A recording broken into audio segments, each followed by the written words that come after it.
Stephanie White spent the first 22 years of her career climbing the ranks at banks, from accounting to financial reporting, all the way to risk management, and even COO of a billion-dollar organization.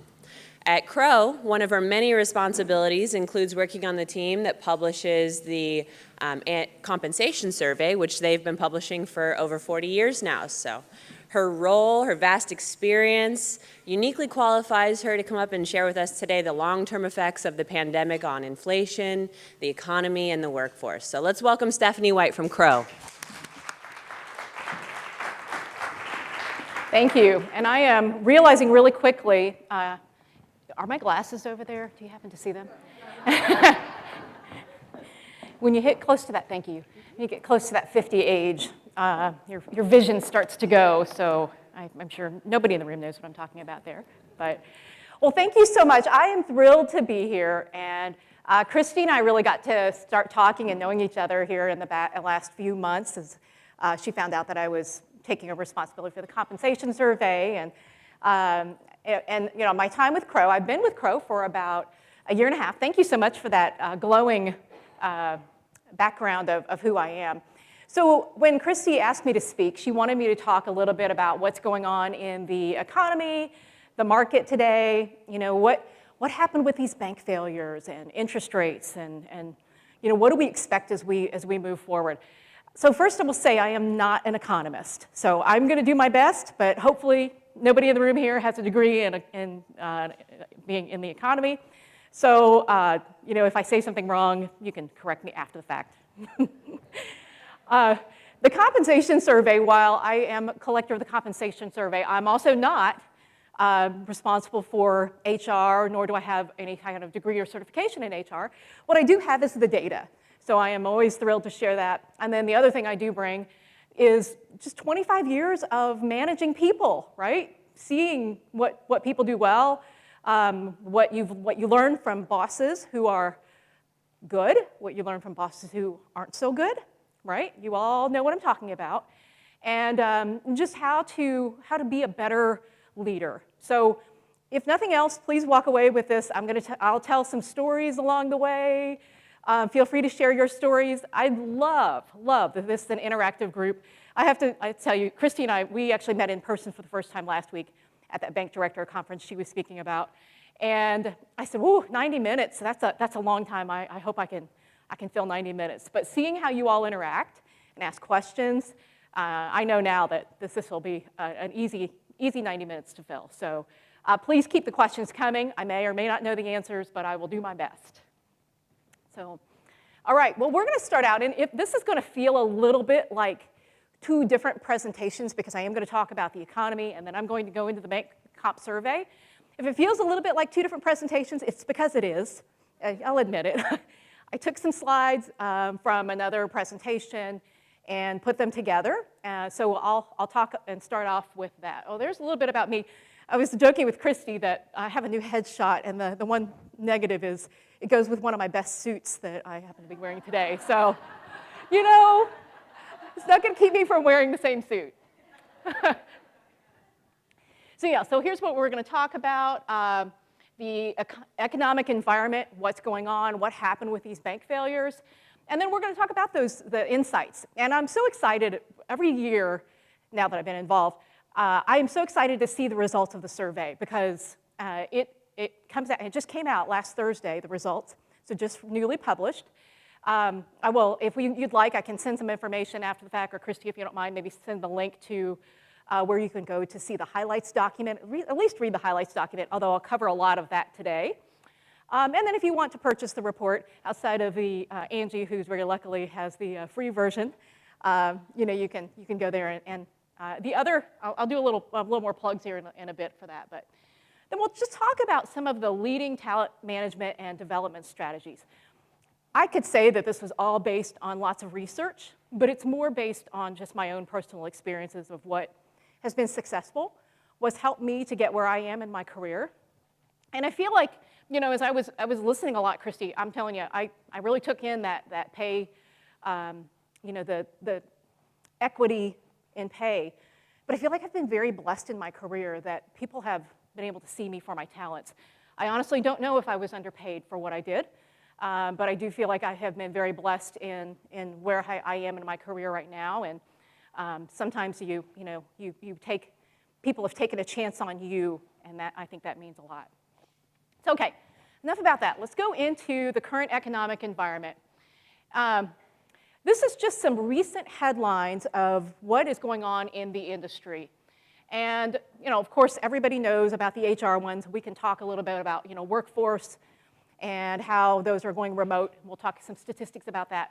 But what I wanted to focus on today is some of the crises that are happening, banks that are getting downgraded. I don't want to start on a negative, but these things are real. So let me get to some statistics here, and this is why I need the glasses. I'm also not good at memorizing the statistics. But there were 10 banks that were downgraded on August 9th, 2023. Some of the biggest banks. M&T Bank, Webster Bank. These are some banks that you probably know. BOK Financial, Old National. I only say that because I worked there, so I thought that was interesting to me. And then about 2 weeks later, S&P downgraded 5 additional banks. KeyCorp, Comerica, Valley National Bank, UMB, which is right here in Kansas City, and then Associated Bancorp in Green Bay, Wisconsin. So, there's a lot of what's going on, and why are we in this situation where we are with the headlines, and we'll talk about interest rates. We can't go into this discussion without talking about interest rates, but I want to go a little bit more into the statistics before we talk about the why. Okay, so CPI is the Consumer Price Index. You probably are all familiar with the Consumer Price Index, but because I wanted to sound really intelligent, I did some research so I could talk intelligently about CPI, and it's the measure in the average change over time in the prices paid by urban consumers for a market basket of consumer goods and services. So in this particular graph, we are comparing the energy, food, and then all items, and then the different bars represent a 10-year change, 5-year change, 3-year change, 2-year change, and a 1-year change. So interestingly, the energy is actually on the lower side, which, we all know gas went a little crazy there for a while. But food, if you just look over a 1 year, the cost of food, and I know you know this, when you go to the grocery store and you feed your family, right? I mean, you pay more. The cost of eggs there for a while, it was just ridiculous. I'm like, wasn't eggs just like 29 cents a dozen? And maybe that's just me, and maybe I'm just really saying how old I am here. But, those are some of the information that I found there to be interesting. So the other aspect I wanted to talk about, consumer debt increasing. So this, when I first saw this, 17 trillion in debt. I have to say I was a little bit astounded. But last summer, I actually saw an individual speak who actually is an economist, brilliant economist, from Stifel Financial. And she was talking about, and this was last summer, so 2022, she was commenting that the debt was lower than it had ever been because of all the stimulus money that was fed in from the government. People paid down a lot of debt. And when you start to see that debt increasing back to where it was pre-COVID is when you're going to start to see the work demand increase, and you're going to see less people sitting back and doing nothing and living off the stimulus money.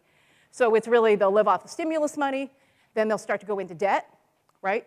And then they'll go back to work. So when I saw this, I guess this really is showing that people are starting to get to that point where their debt is where it was at pre-COVID levels.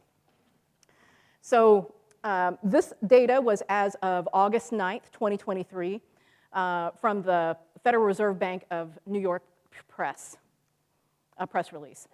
So the other information here, credit card balances, $1 trillion. Wow, that's just shocking to me when I think about that.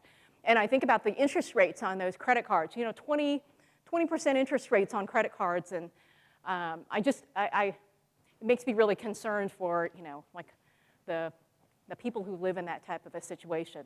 So, I have a lot of empathy for people and just knowing that they have that kind of debt. Mortgage balances were largely unchanged at $12 trillion. Still astounding numbers when I think about $12 trillion. But I guess that's one thing, mortgage balances are staying the same. And then, we'll talk about interest rates here in a minute, but my goodness, the cost of housing and the cost of mortgages right now, I think it's got to come down eventually, right? I've got 2 children. So I have a 20, you'll hear me talk about them a lot, by the way. I have a 20, I'll say 25, because he's like 2 weeks from 25, and a 15-year-old, okay? My 25-year-old is soon to be getting engaged. Confidential, right? She doesn't know yet. But they'll be getting married, and they want to buy a house. And he was sharing with me these statistics that the cost of a house is like double what it was just like 5 years ago. So, he's like, to get into this a house, it's going to cost me this, this much. So when I think about the pay increases and when I think about the banks and how you're working with people who are trying to make ends meet, they're struggling because they have those same issues, right?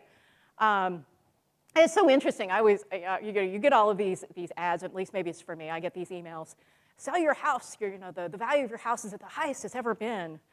That's great, but I still have to have somewhere to live, right?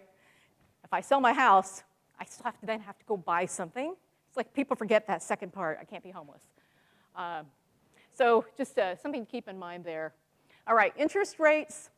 Can't give a good discussion about what's going on right now without having a little interest rate trend here. This is over the last, since 1972, so that's before I was born, up until 2023. And I think what I wanted to point out here is a couple of things. I know that this past year there's been some significant increases in interest rates. But if you talk to somebody who is a little bit older than me, they'll say, this is nothing. When I was youngin', I had interest rates that were 14%. I was thrilled because I had a 14% interest rate on my house. So, this should not be a shock to anybody that these interest rates are going up the way that they are, because eventually, when you're at like almost zero, eventually they have to go up. So I have some numbers here. Fed funds were 0.25% prior to March 17th, 2022. Right, so in the middle of the COVID, Fed fund rate, what that means is a bank can borrow money at 0.25% from the federal government, okay? There have been 11 interest rate increases, and as of July 26th, Fed funds rate was 5.5%, okay? So you think about that now, right? As a bank, I have to have 5.5% if I want to borrow money. That means my loans need to be higher. If I'm going to cover what my loans are, what interest rate my loans are in my investments, my spread needs to be higher than 5.5%. And I feel like what happened, and we'll talk a little bit about this a little bit later, but what I feel like happened is there was some thought that, interest rates have always been this low. They're not going to go up. Well, with the pandemic, and this is all hindsight's 2020, right? I could be rich right now if I knew this going in. Hey, be prepared because interest rates are going to go up. But if I had known that interest rates were going to go up, and we probably now in foresight should have, or in hindsight should have known that they were going to increase, people would have likely positioned their balance sheets a little bit better. I can remember going into strategic planning with some banks. This is before the interest rate hikes started to go through. And it was in the secondary market, they stopped buying loans at a rate. So, the people who buy your mortgages, I don't know how much people know about mortgages. So I don't want to assume that you know too much. But if you have a mortgage, you typically will sell that out on the secondary market. They get packaged up into securities, and then those securities get sold to banks as investments. So that's how a mortgage in the secondary market works. Well, interest rates were going up, and they weren't able to give customers the rates they were wanting or desiring. So what did they do? They put those assets on their balance sheet, okay? So now think about that. I just said 5.5% is Fed funds rate. If I had a mortgage, and let's say I was lucky, and I have the best mortgage rate ever, by the way. I'm going to brag here for a minute, because I was like right before these rate increases started. I have 2.125%. 2.125%. I know, isn't that insane? I'm proud to say that, to tout that. I can't move though. I can't afford to move. So, Yeah, that's right. So if you put my 2.1% interest loan on your books, and Fed funds is 5%, you're losing a whole lot of money on my loan when you borrow money to cover that loan. So people, I saw some banks who were like, yeah, we're just keeping them on our balance sheet for now. And I'm thinking, how long are you going to do that? Because this is going to put you in a dangerous situation. And that's part of what I feel like was starting to happen, and why I think now you're seeing a lot of this margin compression, because people have locked themselves in now, and they can't sell these loans at a rate that great. So let me move on to my slides, be sure I press the right button here. Okay, so let's talk a little bit now about the bank failures. Maybe you all have seen this slide before, but this is the top 10 largest banks that have ever failed. And of course, as we all know, 3 of them happened in the March, I think maybe even April-ish time frame of this year. And yes, I would love to say it was all because of interest rates, but it wasn't all because of interest rates. It's because of some of the ways that these particular banks have positioned themselves, and I'll talk a little bit more about that in a minute. But most of these other bank failures, if you look, there were some that happened. There was one in 2008, a couple of big ones in 2008. What's different in 2023 compared to where we were in 2008?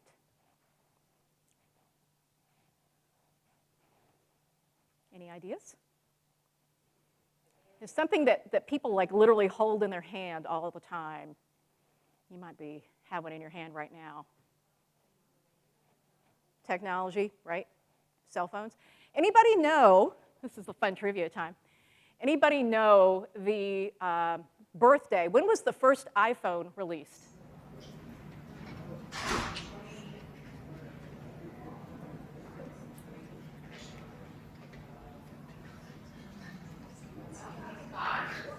What was that? 2005. You're pretty close. So June 29th, 2007. Okay, so just giving you some perspective, my 24, almost 25-year-old son, there was not an iPhone that existed before he was born. Okay, my younger one, he's 15. It's Max and Murphy, by the way. Max is my older, Murphy's my younger. So if I talk about Max and Murphy, the M&M brothers, that's what I like to call them. But whenever I think about that, my younger son has never known what it's like to live in a generation where an iPhone didn't exist. Okay, other things that have changed. What else? You were talking about technology. There's another big thing that we all go to every day and we just take it for granted. Internet. Okay, birthday of the internet. This is fun. Was there a guess back there? No? Yes? 1995. 1995. Really good guess, but not right. It's funny. January 1st, 1983. Okay. That's when Al What's that? Is that when Al Gore invented it? Yeah, right. Supposedly. That's funny, I forgot about that. Yeah, so January 1st, 1983. So funny little story. I get off all these little side stories, so I'm sorry, but I have lots of time, and you all have me for a long time, so I'm just going to tell my little side stories. When I was in high school when we first got a computer that had a modem, okay? And my brother, you have to know, first of all, my brother, he's older, 3 years older, and he's a technology guy, right? So he's one of these, he sets up computers, and he's a desktop support guy. But so we got this first home computer that connected to the modem, and my brother, he went and he connected to AOL. You get the little sound, right, of the computer connecting. And it took 5 minutes to load the local weather, but he just thought that was the best thing ever. And he said to my dad, "Look, Dad, I got the weather to pull up, and I can do that anytime I want." He goes, "Well, I can just watch the news and see what the weather's going to be. I don't need to go to this internet thing." But he knew that he had stumbled across something really great, right, with the internet, and that it would have some future. Now, the greatness lasted, admittedly, less than a month when my dad got the first phone bill and found out that was a long-distance phone call. Yeah, so it was over $300. That's all I remember, and there was a lot of screaming. I try to block those from my memory. But the point still exists now that the internet was a big deal and changed the way that everything works. So when you think about what happened here, the other factor that's been really big, not just the internet, but Social media. yes, whoever said that, yes, A+, yes, social media, right? Social media didn't exist.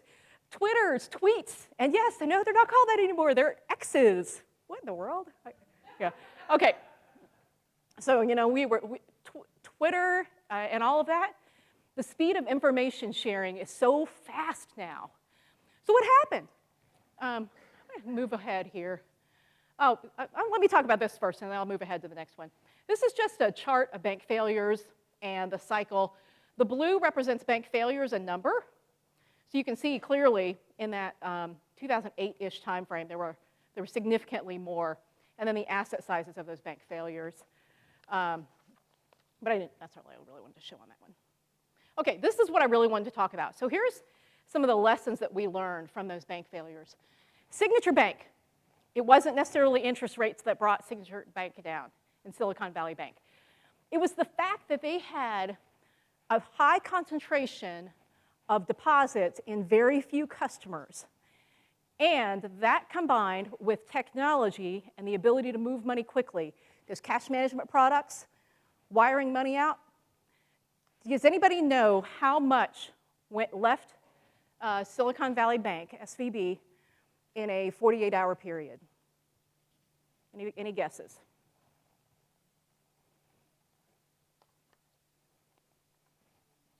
Just throw a number out. It has a B in it. 5 billion. 5 billion, okay, that's a guess. 250 billion. 250 billion, okay. It is $42 billion left in a 48-hour period.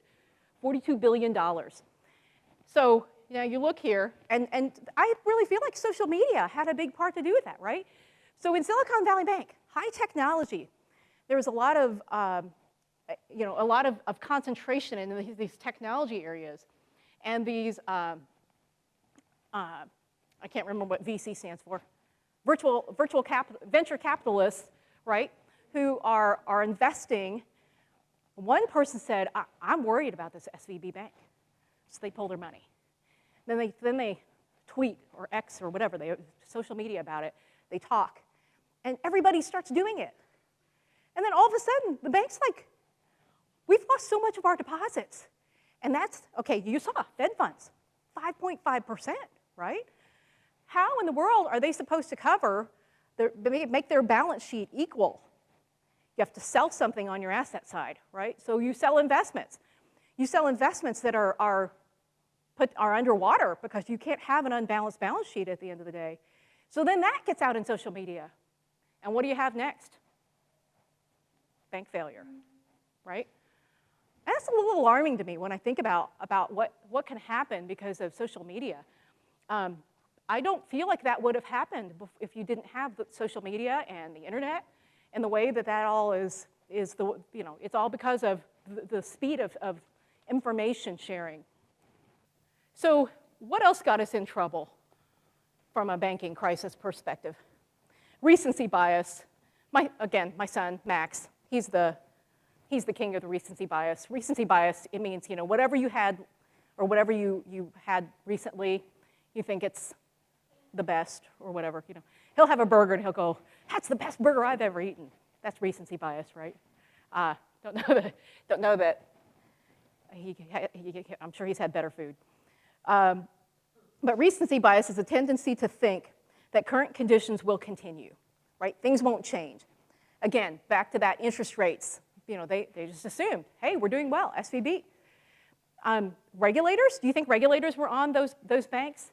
Yeah, they were. They were on them, telling them, you do have some high concentrations. Did they do enough action? There's a lot of criticism that they did not do enough to make those banks, fix their issues. But success breeds complacency. They were being successful.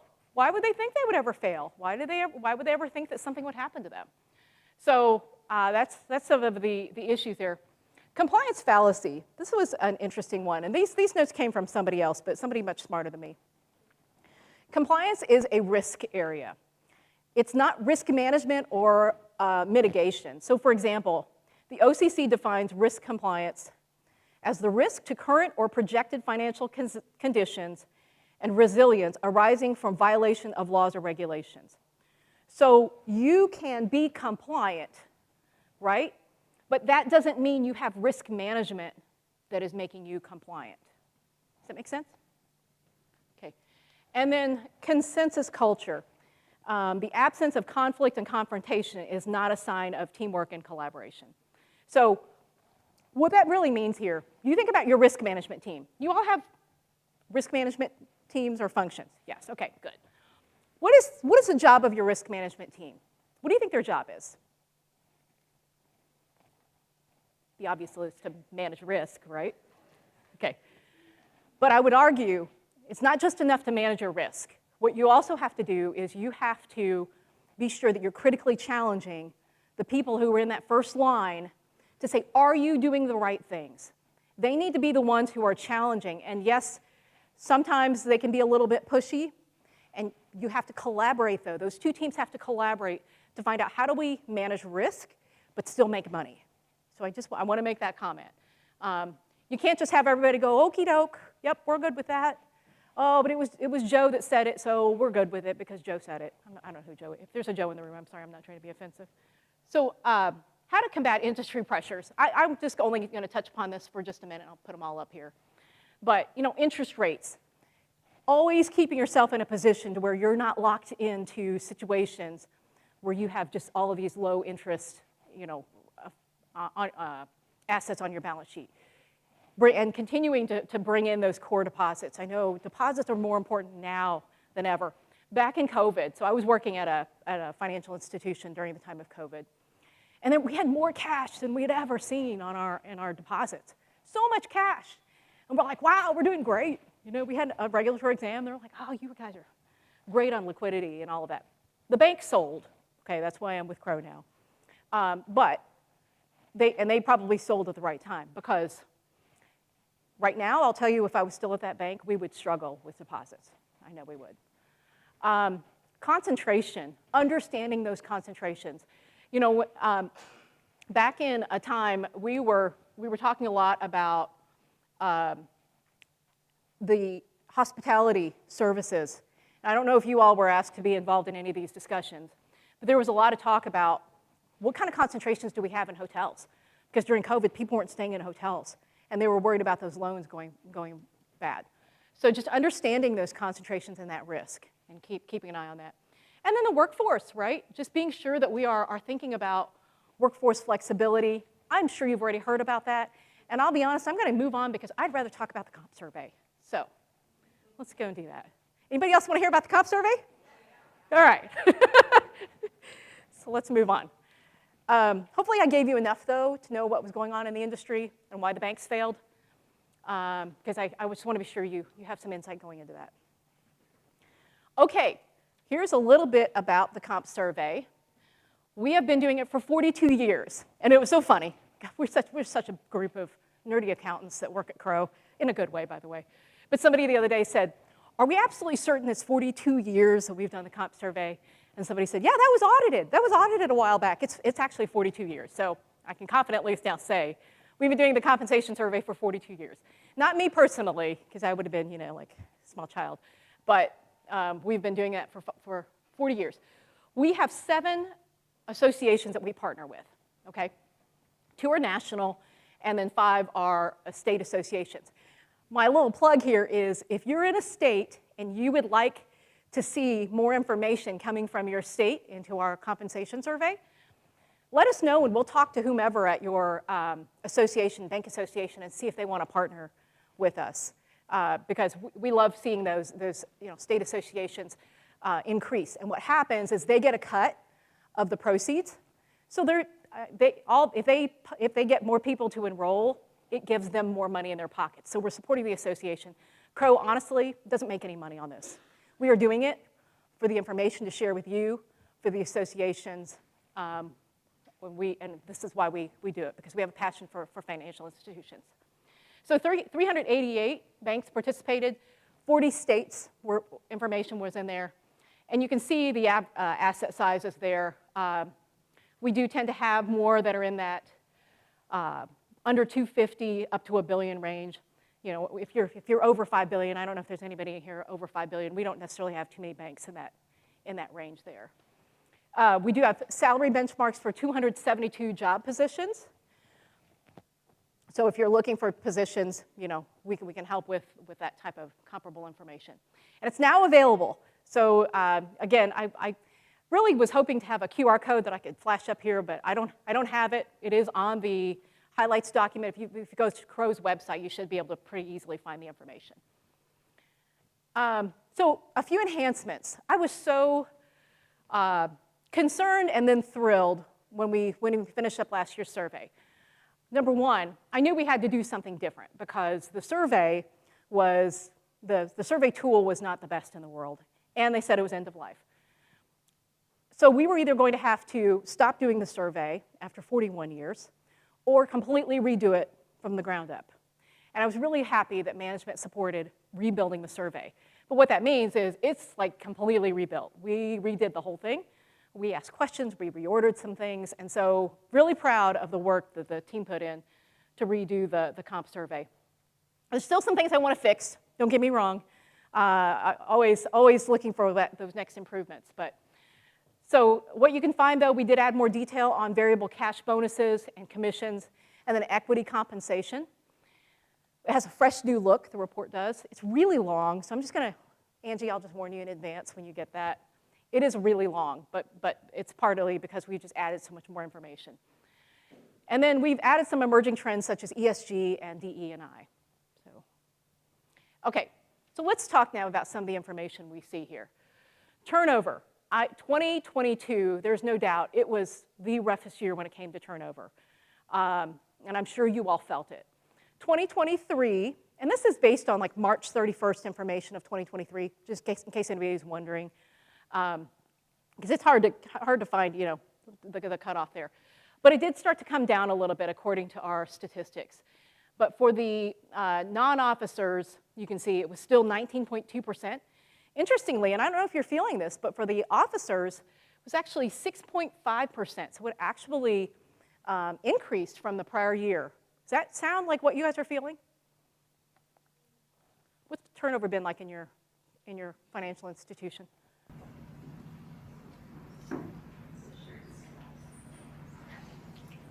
Huh? Tracking? Officers are lower? Okay. I was actually surprised about the officer. I thought the officers would be about level, about the same. Any other thoughts about turnover? We have 20% to the median. Okay. If you look deeper, there was a mode of 25. The median was 20, but there's a statistical deviation for those that were higher was more than what I would expect. Okay, yes. So not surprising, tellers are still the number one position when it comes to turnover. I am seeing nods across the room. And that's a real struggle. So I pull these statistics, every time I do this presentation, I pull these statistics from ZipRecruiter, which is the average pay of a bank teller. This is as of September 12th, average pay of a bank teller. Anybody know what the average pay of a bank teller is?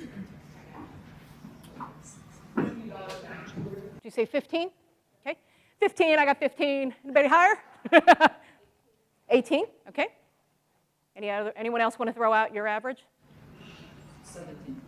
17? 20? 14. 14, all right. So according to ZipRecruiter, a bank teller, 1688 is the average. I'm going to give you the highs and lows too, though, so you know. The high, $22.36. The low, this made me mad, by the way, $11.30. So that, you know, whoever's making $11.30, they need to go move and go somewhere else because they can make a lot more money. If anybody's paying their people $11.30, you need to go reevaluate their pay. Okay, just telling you. Okay, fast food workers. This was, by the way, a lot closer when I looked at this, just like it was February last time I did this presentation. Okay, but what do you think the average fast food worker makes? 16. 15. Do you have 15? Okay.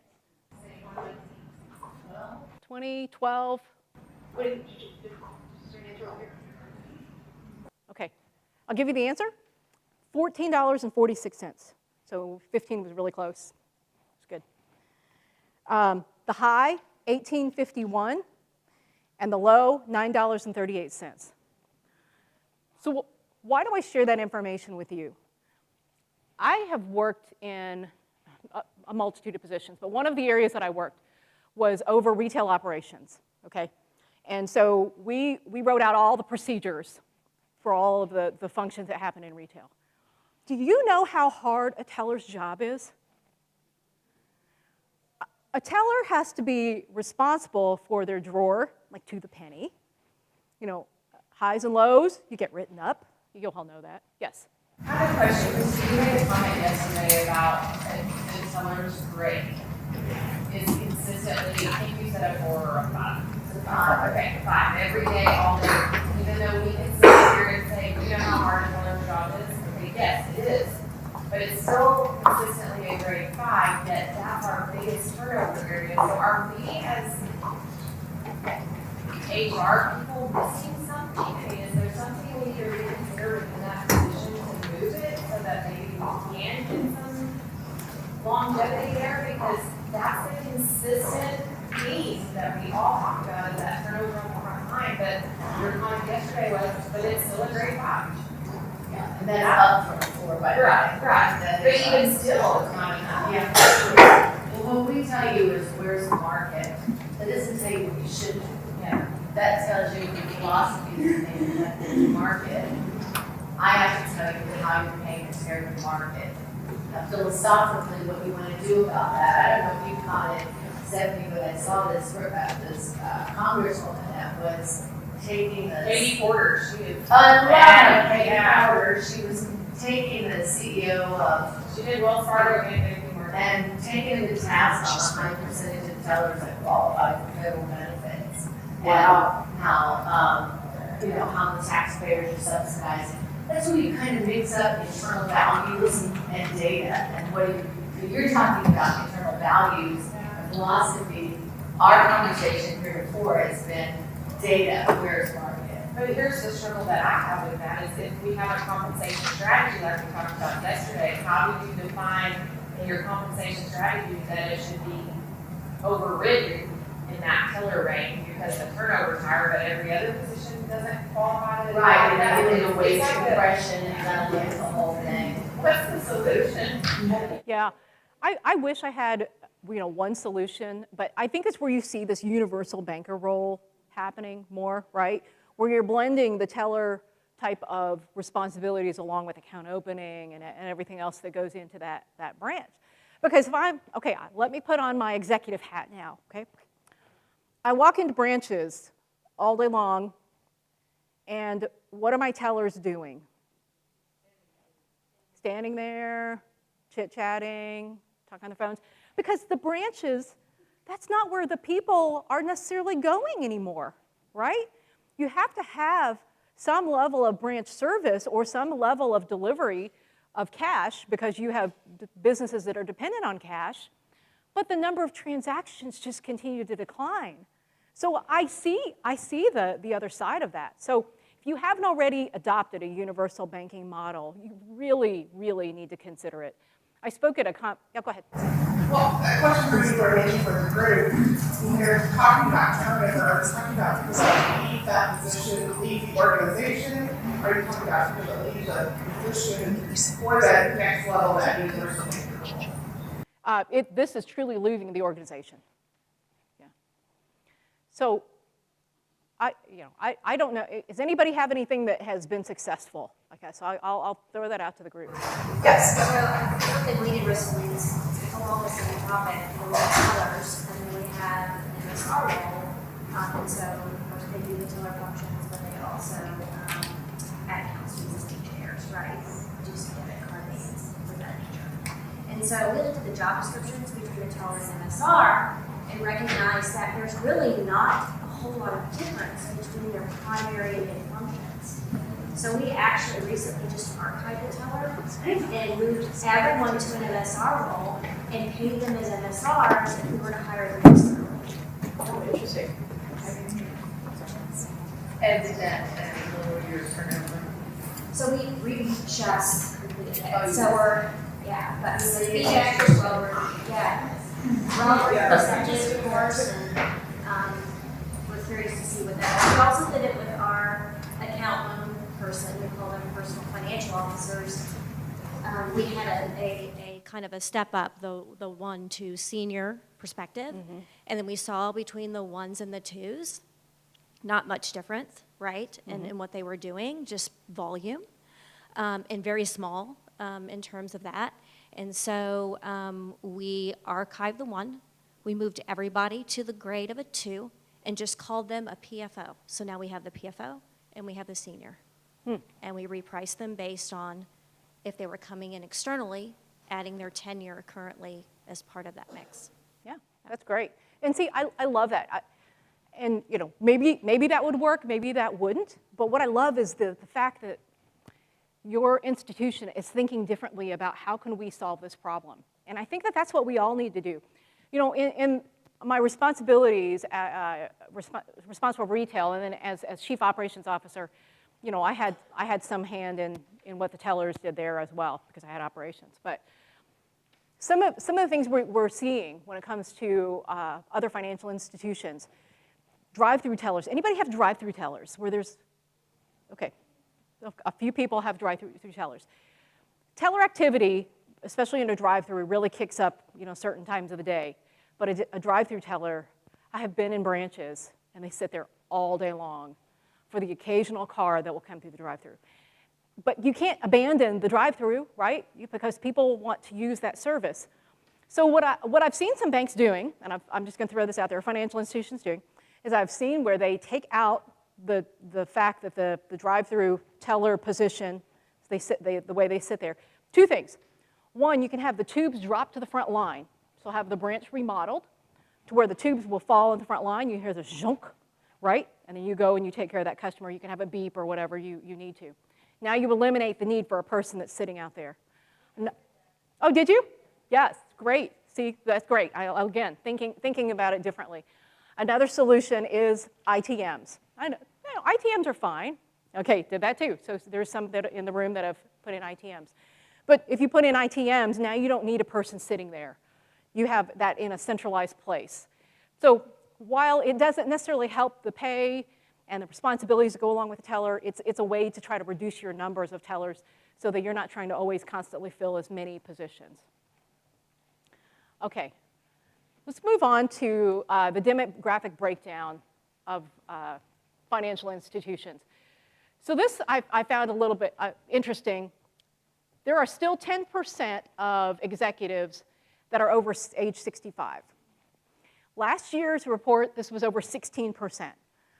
And when we looked at our data around why people leave, one thing we didn't put on there was retirement, and people wrote in retirement. So there were a lot more retirements, I feel like, in this past year than in the past. Yes? How do you classify or define executives in your thing? Is it C-level? Is it? C-level, yeah. And then, so there's overall employee base, executive is a yellow, and then the gray is manager. So that would be anybody who's a manager level. So the other thing that I find interesting here is on the left here is how prepared is your institution for succession to the next generation. So what's your succession planning look like? And you know, I could look at the positive and go, 80% are prepared, but 20% are not. What does that mean? 1 in 5 banks is not prepared to what's going to happen if something happens in a key C-suite position. How many of you feel like you have really good succession plans in place? All right, good. So, you know, something to think about. Higher age demographic of your employee base. No succession plan, right? That's bad news. So think about how do you prepare for that succession planning. Okay, at this table over here, we had quite a discussion around younger talent, right? So when it comes to younger talent, we are finding that 53, 54, it's about the same as last year, percent find it somewhat challenging to retain younger talent. And 35%, it was 33% last year, are finding it no more challenging than any other position. And then you've got 11% who say it's very challenging to retain younger talent. Why do you think that is? Why do you think it's hard to retain younger talent? Career development. Career development? Opportunities settled on that career choice at personal experience. Okay. Yep, looking for the next best thing, looking for their career choice, where they want to go. What was that? I'm going to agree with you right there. There's a bad taste in people's mouths, I think, because of some of the things of 2008 or whatever it is, and some of the young people will be upset and watched and thought. Yeah, I'm going to agree with you there. I will. That banking is not as sexy as it once was. You know, I'm not quite as sexy as I once was, but by golly, I think I am holding it up there with the best of them. Sorry to the gentleman in the room. But, okay, so I have two boys, Gen Zs. They're Gen Zs. And my older son, he's an actuary. Super proud of him, by the way. Golly. To sit through 7 exams and everything it takes to be a certified actuary. Incredibly proud mom.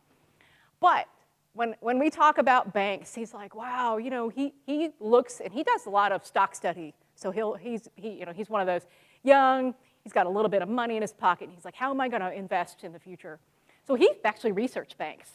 And he'll ask me questions. I'll get a text message, like, for example, you'll appreciate this. Is rising interest rates a good thing or bad thing for banks? That's a text message I get. I'm like, yeah, this is a much bigger conversation than I can answer in a text message, by the way. But as he does that research, he is looking for those banks, those financial institutions, credit unions, that have a higher level of technology. Similar to the comment about banking not being sexy, as a young person, do I want to go in and do a job where we have a manual process of scanning papers or moving things around or reconciling accounts? I just went to college potentially for 4 years, and you're telling me this is what I get to do with my 4-year career? No, they want the tech-heavy type of situations. They want to be in those type of areas where they have a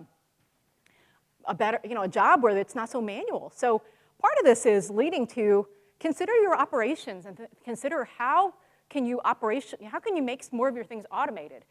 Challenge those individuals to be innovative and figure out how to automate, right?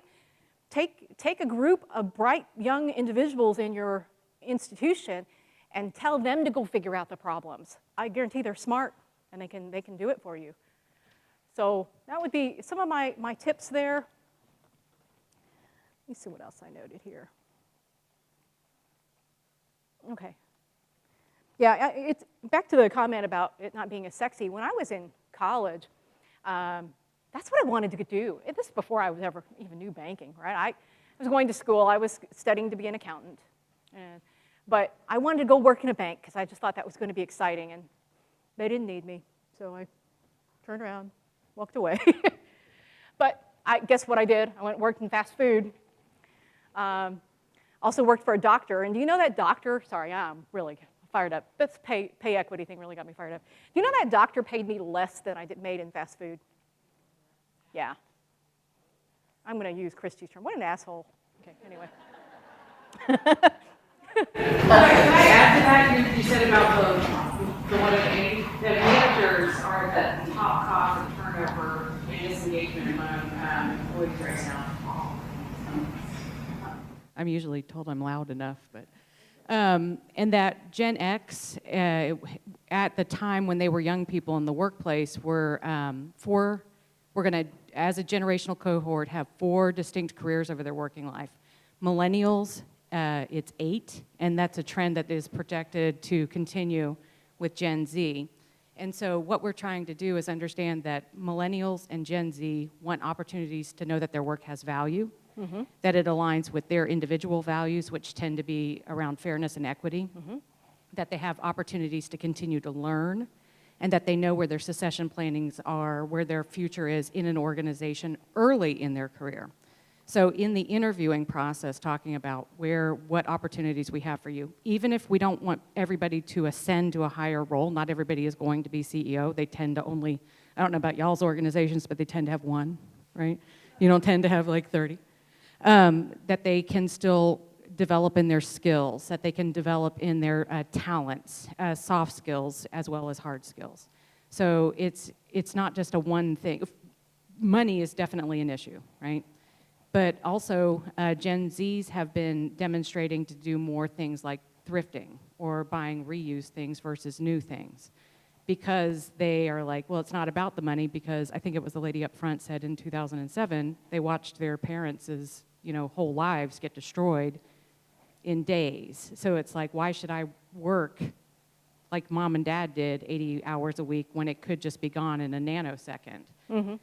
So there's a lot that goes into it, but around the succession planning and job fit and opportunities to continue to learn and to grow. And if they do leave you, no, it's not always your fault, right? Right. Sometimes it's just like I'm in Florida, and one of my clients, they were like, how do we counter offer keeping this person? They're a high performer, we love them. I was like, well, what's going on? And he goes, he wants to move to Colorado, this is a few years ago, because they have mountains and weed. And I was like, you can't fight that. It's just not going to happen. Right? Can't compete with the weed, right? So it's just going to happen. But anyways, I just wanted to share that. Yeah. No, and that is a really, really good point. Yes.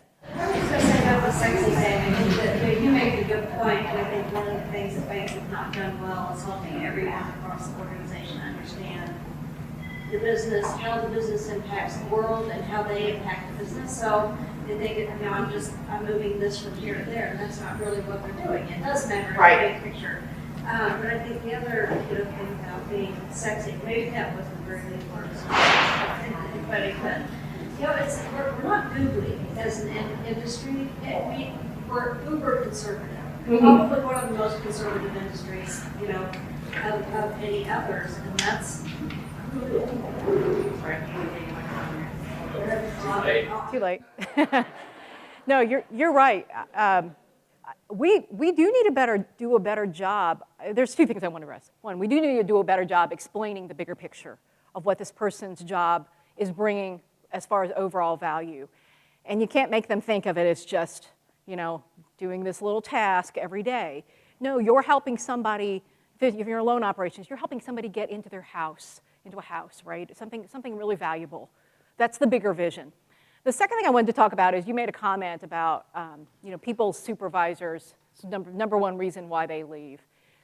We all have a responsibility to be really good managers. And I think I said up here, right, I'm not an HR professional, but what I have been over the years is somebody who will listen, understand, not necessarily tell the employee what they want to hear, because that's never going to do anybody any good. But you have to really just talk to them like a person and explain maybe, where it is that you can see them growing. And honestly, as a manager, thinking about what position can they grow into, to your point. And I'll talk about this here in a little bit, and I'm already blabbing here, and I'm not even getting halfway through my slides here. But one of the, I'll just wait, because I'm gonna keep moving here. Okay, we're gonna talk about remote work. Anybody want to have a spirited discussion about remote work? Okay, show of hands. Show of hands in the room. Do you have an employee base, some of your employee base, I get that not everybody can be remote, that works at least one day or more from their house? Okay, good. Yeah, thank you. I'm glad to see that.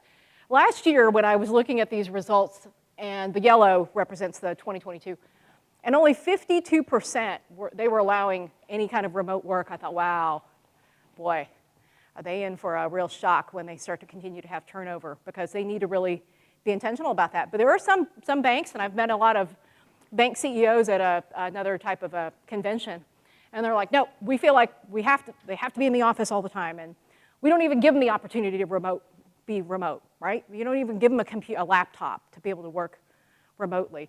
Or they're really proud about, during the pandemic, we didn't care, we just came in every day anyway. You know, okay. What does that say to your employees about safety, by the way? That you care more about the business than you do their safety? I get the relationship building, right? I mean, look at this room here. This is a great group of people who are gathered together, and that's important. But look, COVID changed the world. Anybody disagree with that? No. So we also have to adjust to what's going on here in the world. Oh, there go my glasses.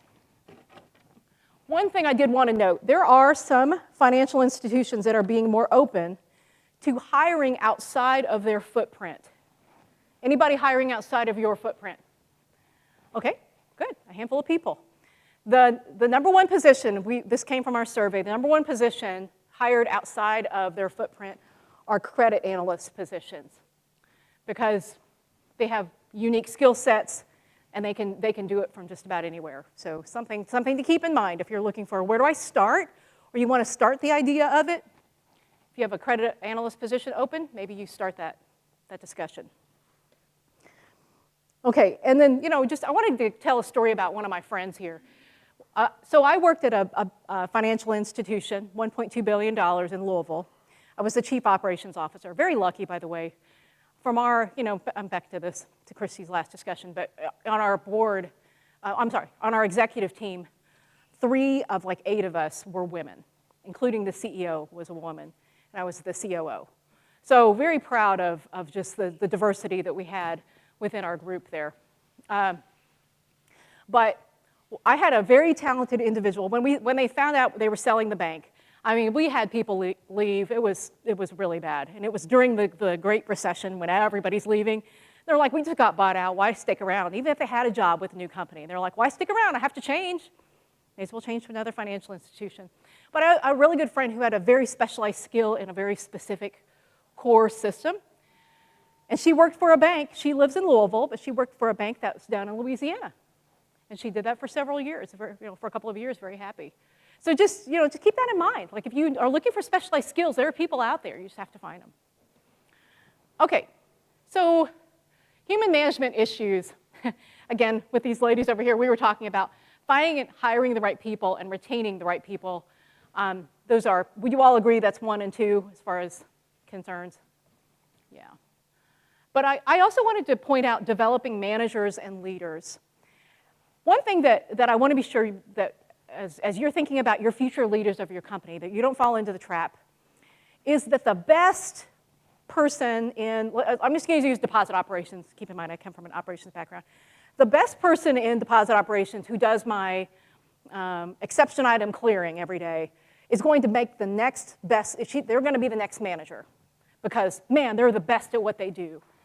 Does being the best in their job mean they're going to be a great manager? No, yeah. I got a smart group here. You all understand that you need to develop those skills for management. If you think that person is a great successor, one, have them teach somebody who can do their job as well as they do, right? Because you're about to lose somebody. You're going to put somebody and promote somebody into a position that then you've lost your best whatever. And then you put them in a job where they're going to be miserable because they don't have the skills to do the new job. And then you lose them, right? This is how it works, the cycle of how it works. So be sure you're teaching them the skills, proper communication skills, strategic skills, problem solving, all of the things it requires to be a manager. And then let's talk about why do employees leave? And I heard this already. One of the main reasons is lack of career development and advancement. Number 2, from our survey, it was compensation. I'm sorry, but it was. So already looking at those numbers from the ZipRecruiter, I feel a little more encouraged that we've been doing better at increasing salaries, but that is still number 2. Childcare, number 3. Lack of workplace flexibility, feeling burned out, and then strained relationships with management. Oh, that's a fun one. Strained relationships with management. So I have to tell a little story here about some people that I've worked with in my past. These are my own personal experiences.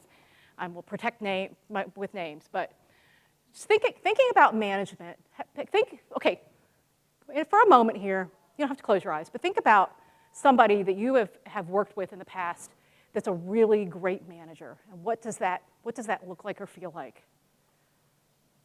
Okay? Now think about somebody you've worked with who was a really lousy manager, and what did that feel like? Has anybody had situations where you've not worked for a lousy manager? Okay, just checking. So I have this story that I want to tell about some people I worked with. Both awesome individuals, but just giving you a little bit of what works and what doesn't, okay? So one of the financial institutions I worked for, there was a CEO who had come in. Hired in, did the go around and shake everybody's hand, meet everybody. And then he went away to his executive suite office and literally didn't come back to visit the operations area for about a year. When he came back, one, his badge didn't work. Not sure why that is. But two, nobody remembered his face, and they wouldn't let him in they wouldn't let him into the offices.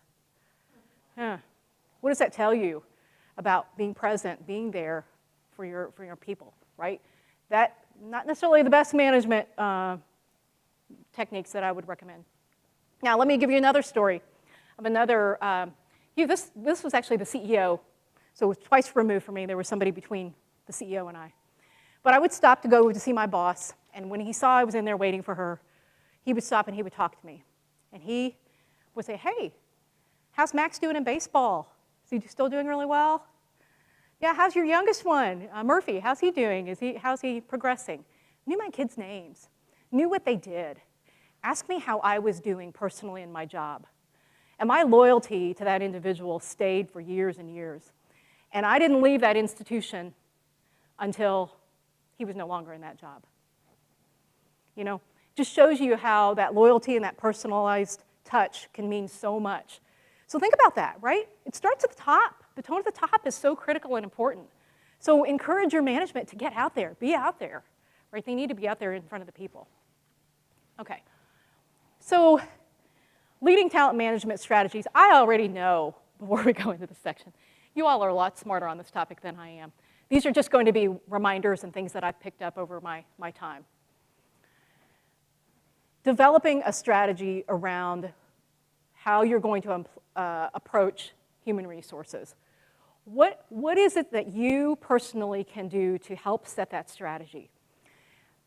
Compensation is part of it, but it's also the tone. Every person you hire or that you bring into that organization, especially the higher up they are, changes the culture of that organization, right? Have you ever had that where one person can make or break a team, a department? This is another little fun story. So I had been given a new responsibility to build out a team that never existed before. And it was me, and I had 2 staff, okay? I was desperate. We were like already 3 months behind on what we needed to do. So I met somebody, and she had the experiences I needed, but I could tell she was a little bit, okay. You know what I'm talking about? The droopy dog kind of personality. Eeyore, woe is me. And yes, this individual had a hard life, so I'm not trying to fault this person for that. But I hired her, okay? I hired another individual as well. She was like the opposite. She was like, sunshine, roses. So, you know, between me, who's a little sunshine and roses, and then we had droopy dog, you know, the 3 of us were in this department together. Well, we made it through the first year. It was a little bit painful, but, you know, we all pulled together. She was a hard worker. She decided to make a change in her career path. So she moved to a different department within the company. Do you know that coming to work the day after she left, it was literally like the clouds parted and the sun was coming in. I just did not realize how much that one person drug the entire team down, the entire team of 3, but drug the entire team down. It was just incredible. So just think about that when you're making hires, right? Sometimes you hire out of desperation. And just as you're setting your strategy, really think about, if I'm stuck with this person for the next 5 years, will I regret that? Because sometimes you can't, it's not as easy. You have to really screw up sometimes to get fired, right? It's not as easy to get somebody out once you get them in. Is it better to live with the pain of not having that person for another few months and hiring the wrong person than waiting a little bit and hiring the right person. I hope I said that right. I think you understand where I'm going with that, right? So just keep that in mind. So think about, your image, the corporate image, your workplace image, right? Do you have all of those things that are going to attract somebody to your organization? So just think about your strategy. And I know we talked a lot about how culture is really what moves your organization in the right direction. So, establishing that culture starts with the top. It's important to articulate what and why to employees, customers, and the stakeholders. Identify change agents in your company who really are advocates and can speak up for your company. Having those people in your corner really helps. Know who those people are. Do you know who your people are, who your change agents are? All right, I see a couple hands raised. Yeah, if you don't, find them, right? Who loves your company? Who loves your bank or credit union? Find those people and have them speak up, have them represent you. Continue to communicate, especially at the top, right? Don't be the guy who didn't visit for a year. Continually communicate. And I'm not saying the individual didn't communicate. Yeah, I'm sure he communicated, but he didn't make himself present. And lack of communication is a red flag. Set appropriate guardrails so people know that they can talk to you. I'll tell you right now, I've hired, I don't even know, a few dozen people over the course of my career. I've also seen probably equally as many leave roles in the 25 years I've been doing this. Most all of those 25 or a couple dozen people that have left, I knew they were leaving, or I knew that it was coming soon. I know in my mind right now 1 or 2 people who are likely to leave in my current team because they've articulated to me that they're unhappy. You have to be able to listen and hear that and either fix what their struggles are or support them. Do you want a miserable employee, or do you want to have somebody who's happy and you're looking for their overall well-being? You're looking for their overall well-being, I'm hoping, right? It causes pain, but ultimately you want them to be happy. But allow people to talk to you about their struggles, because I'd rather know it's coming than be completely head out of left field with it. And then celebrate the behaviors you want more of in the workplace, right? When you see people doing really good things, be sure it's celebrated and you get it out there and you announce it to the world. So pay for performance. I know you all were really looking for this slide. What does the pay look like on average? And let me tell you what these, I know it's kind of hard to read here. The yellow is people who were above average or exceeded expectations. The blue is average or they meet expectations. And then the gray is people that are below average. So while we are not seeing the levels that were there in 2022, in 2023's survey, we're still seeing some pretty high increases.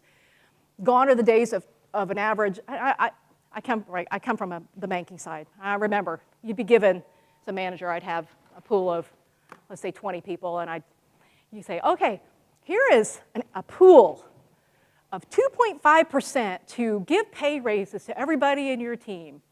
Now go figure out how to go make that fair, but your average is 2.5%.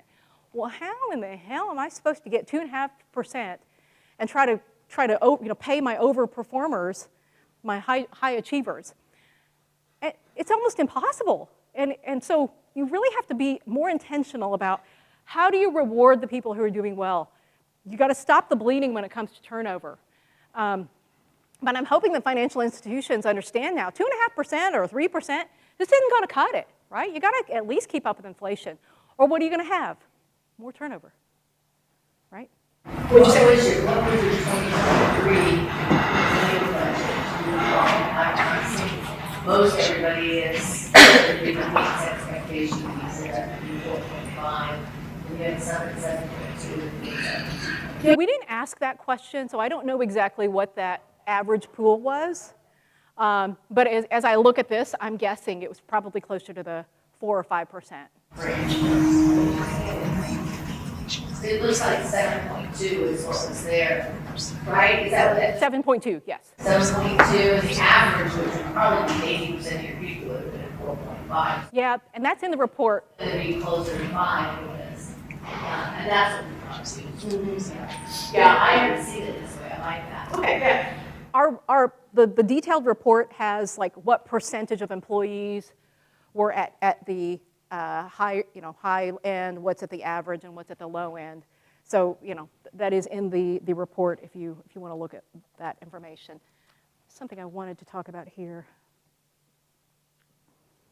Oh, here it is. I remember what it was now. Okay, so 76% of the financial institutions that we polled uses a pay-for-performance process, which is kind of shocking to me. So that means there's 24% who don't necessarily pay for performance. You just give everybody a set percentage and you move on. I mean, like, I don't know how you can have a situation where you're not paying your more valuable people. So if you're one of those, I don't know if there's any, I mean, statistically, a fourth of you may not be using a pay-for-performance process. I think this is a group of higher intelligence level than maybe all of the financial institutions. But think about that, right? Pay the people more who are giving more value to your organization. Okay, accommodating generational expectations. I know we've talked a little bit about this here, but more meaningful work. That was one of the things I just really wanted to get across here, is how do we help get those individuals engaged by performing more meaningful work? If you're not thinking about operations and how to make those things more efficient, and I know there's so many ties or so many ways that people want to spend their money, right? We have a limited pool of funds, but improving your operations certainly should be an area that's at least being considered. I know you hear a lot about AI and how do we use AI to improve our processes, and yeah, it can be very valuable. But sometimes it doesn't even take something quite as drastic as using AI or a RPA, a robotic type of process. Some of those can be valuable, but think about just operationally how things can be better. I'll just give this little example. When I joined the financial institution as the COO, I feel like I have decent Excel skills, okay? Higher than than average, but I'm certainly not, like off the charts when it comes to my Excel skills. But I was astounded at just what I saw when I came into the accounting department. I actually saw a gentleman, and I'm not trying to pick on anybody individually, but if you see these things, like maybe take a moment and say, how can I help you to get better with your skills? This individual had an adding machine on his desk, okay? He would add numbers on his adding machine, and then he would key the information into the Excel spreadsheet. Like, do you know Excel does that for you? Yes. Retired now. Did you say how old was he? Yeah. So is he just still old school and that was just his thing? He was. But as an Excel user, I mean, I've lost my mind, right? We were talking over there about things that make you lose your mind. That about made me lose my mind. I'm like, you do know, like Excel does this for you. You just put a little equal sign first, and then, that's how I've always done it. Oh, okay, all right. When's he retire? I know, that's awful. It's awful. I shouldn't think that way. But that was, I dealt with it. I didn't feel like it was worth the fight. But then there are other people who are open to learning. So when I came in, I would see some of the board reports, and I'd be like, all right, I get it. Those are good, but we can be better. So I started teaching people how to do pivot tables.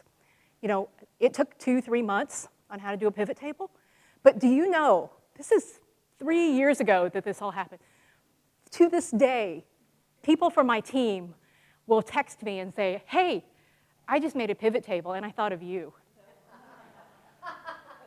Life skills, right? Teaching people life skills. That's what they need.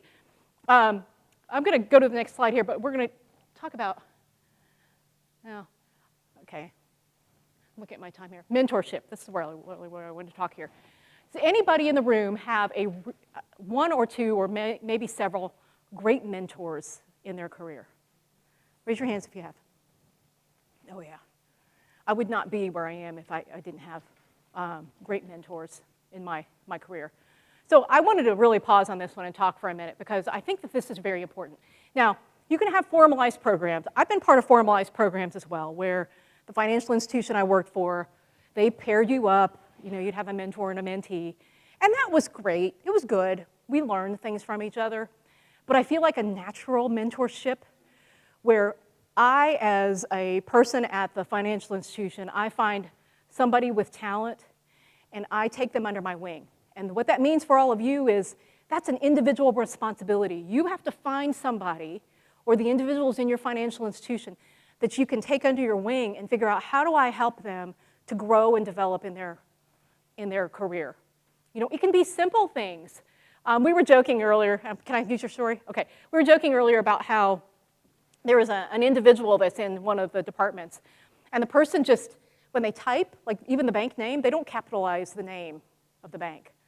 Or how many people have seen applications come into your bank where they don't capitalize the name of their street, or something really basic, right? Those things drive you a little crazy. But if you tell people, look, you're in a business setting, this is how you do things, I think it's very valuable.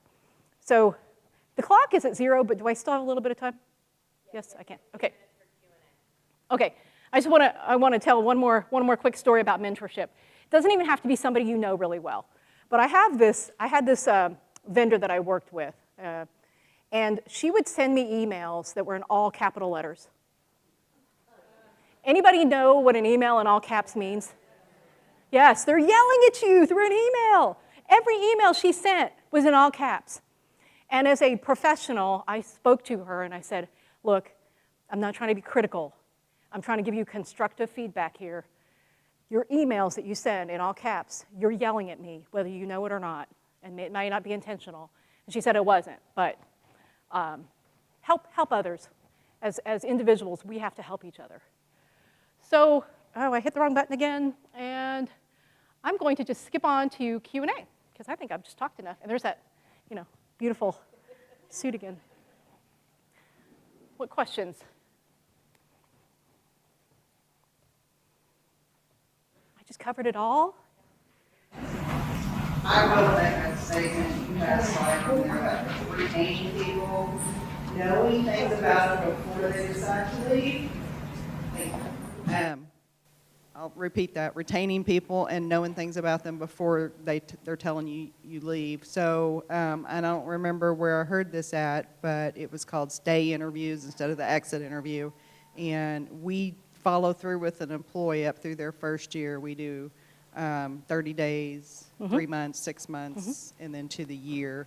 And are keeping up with those people to find out what is it you don't like, what do you like, things you would change. We ask them all the questions, and as they go. That way we kind of know they either do or they don't, Yeah, that's You're great. going to find out early. That's a great tip. I love that, right? Keeping up with them, and look for honest feedback. And don't be, can't be critical when I say something that's critical, right? Looking for honest feedback helps you get better. Yes. Other questions? She stole it. Yeah, sure. I can talk about my final thoughts. If you have outdated processes, we already talked about this, right? These are final thoughts. Look at them. Look at how do we improve those. Lack of succession planning and an unclear organizational path is a career killer, right? The great thing about overachieving people, and if you think about, many of you in here are likely overachieving individuals. And you want to know, what do I need to do to get to the next level? This isn't a promise of getting to the next level, but they want to understand, how do I get to the next level? Have them build their own career development plan, right? If you're an overachiever, you will build your own plan. It doesn't take a manager to go build that plan for you. You don't need a manager to build it. Have them build it, you review it, you give them feedback on where you think they can continue to grow and develop. And if you do have overachievers, right, help them through this. If I have time, I'm going to tell one more quick story about somebody very talented that I worked with at my last financial institution. She was a star, and I knew she was a star. And we had just gotten bought out by another bank. And my last words to that manager before I left is, keep an eye on Kim, was her name, keep an eye on Kim. You have to challenge her, and you have to continue to show her the path, or you're going to end up losing her. because she expects to continue to grow. So about 9 months later, Kim reached out to me and said, I'm leaving this bank and I'm joining another financial institution. And I asked why. And she said, I went to my boss 3 different times and asked to learn a very specific skill. And the answer was, no, we don't need anybody else trained in that skill. How hard would that have been to just make her happy and teach her a new skill? That's all she was asking for, was a chance to learn something new. So what happened? She left. She left, went on to a new opportunity, much better place now but where she would have been. But she moved on to a new career path. So just listen to those things, right? She should have taken my advice. What was she thinking, right? That manager. I blame her, but. Transparency and awareness, right? Be sure that we are communicating if those career opportunities are there. Also, don't be afraid to communicate if you feel like somebody isn't going to eventually ever go up the corporate ladder. You have to have those hard conversations, right? Be honest with people. You gotta have those discussions. Some key moves, right? Identify weaknesses and fix them where necessary. Sometimes it's harder, again, to go without a person in a position. But if you have somebody like my person who is making it cloudy and rain inside, you need to move forward and fix those and resolve those situations. Mentorship, training, instruction, leadership, right? Everything that we all do in here. And then clearly communicating goals and objectives within the firm, within the company, within your bank, your financial institution. So that's my final thoughts. Any other questions? Was this valuable? Okay, good. Okay. Thank you.